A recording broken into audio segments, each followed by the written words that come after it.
We don't know their motivation when they drive through the doors of the synagogue. All right, CNN, let's bring in our panel. Retired Army Infantry Colonel, former California National Guard member Kurt Schlichter. He is the senior columnist at townhall.com, also an attorney. He has a great book that is a must-read, Panama Red. Pleased to also have former Joint Terrorism Task Force member, retired NYPD Detective Tom Smith. He's the co-host of the Gold Shields podcast. With everything going on just in the past 24 hours, obviously a concern over sleeper cells. Unless you're Mayor Mamdani, who seems to be pro-terrorist, despite an IED, ISIS-inspired attack outside his doors, he's hosting terrorist sympathizer Mahmoud Khalil inside of his residence there, breaking bread during Ramadan, then has all the folks at the city hall there praying. We have Senator Tommy Tuberville, gentlemen, pointing out the enemy is inside the gates. I guess the pictures here, 9/11, should actually bring us back to reality.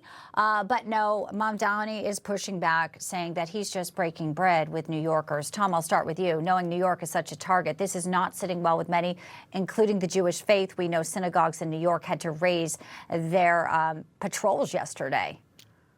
Yeah, it is just turning a blind eye on the obvious. And New Yorkers see right through that.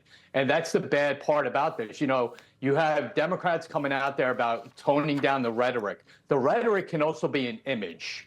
And that's what this is. This is just turning your back and disregarding what's actually going on right outside his doors. You had two individuals who had two bombs, who were ready to take out everyone around there with no issue whatsoever.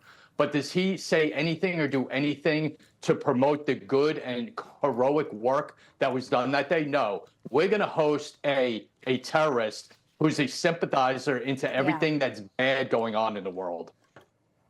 He won't even condemn his wife's posts, which were saying October 7th was a hoax. All right, Kurt, let's go a little bit wider here. War in Iran.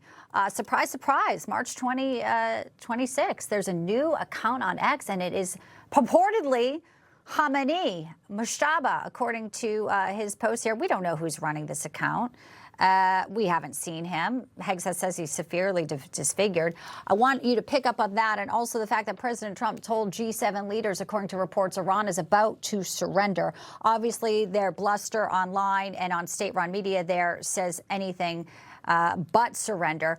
But, Kurt, in reality, will we get a complete surrender? Some say Iran will never accept that as long as the current regime is in place. The Persians have surrendered dozens of times throughout history. This is not something new. This is typical bravado, braggadocio, throwing shade, and then they give up. I remember 35 years ago, I was in Operation Desert Storm at 7th Corps Command Post.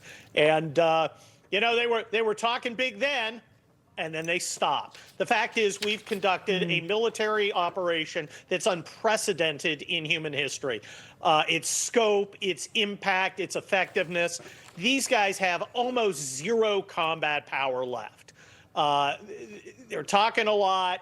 They're trying to use the information element of national power because they don't have any other elements of national power. As for this alleged leader, if he's not dead, he may be in a hospital somewhere.